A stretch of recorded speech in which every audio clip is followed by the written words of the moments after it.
With 220,000 mail-outs of personal details of the accounts of people's personal account details that Telstra did recently, is indicative of major problems within major corporations throughout the whole world. And with last year's banking debacle, or I should say earlier this year's banking debacle, where the banks went bankrupt, etc., is indicative of a major problem within major corporations. This laissez-faire attitude major corporations have.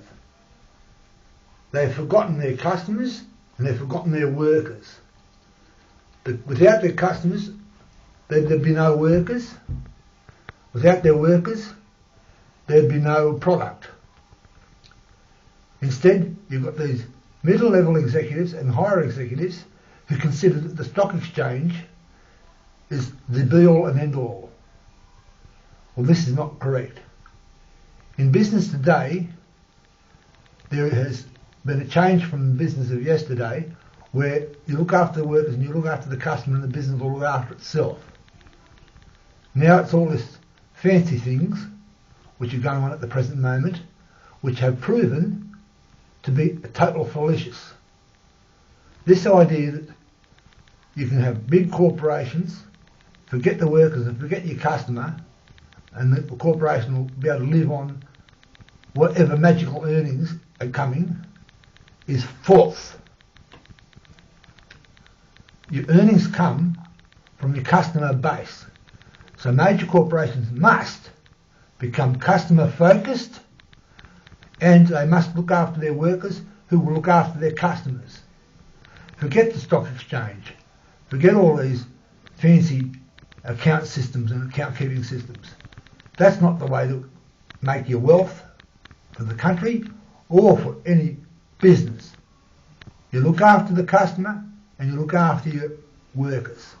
That is the only way. Forget the stock exchange. There is no such thing as magical money coming from nowhere. Money has to be created from somewhere. And that is from the resources that are in the world, and from the resources of your workers and the resources of your customer. Your customers must come first, and then you must look after your workers, and the business will then look after itself. This other way of doing things is just not on. It's proven completely a failure in recent times. We must get back to the original concept of business. The customers come first, you make a good product, and you look after your workers who make and sell this product, and the business will look after itself. Simple. All this university trained economics and macroeconomics and all this sort of stuff that they teach these days is absolute crap. Crap of the highest order. Get back to basics, you big corporate CEOs and all you big corporate people. Get back to basics. Make a good product,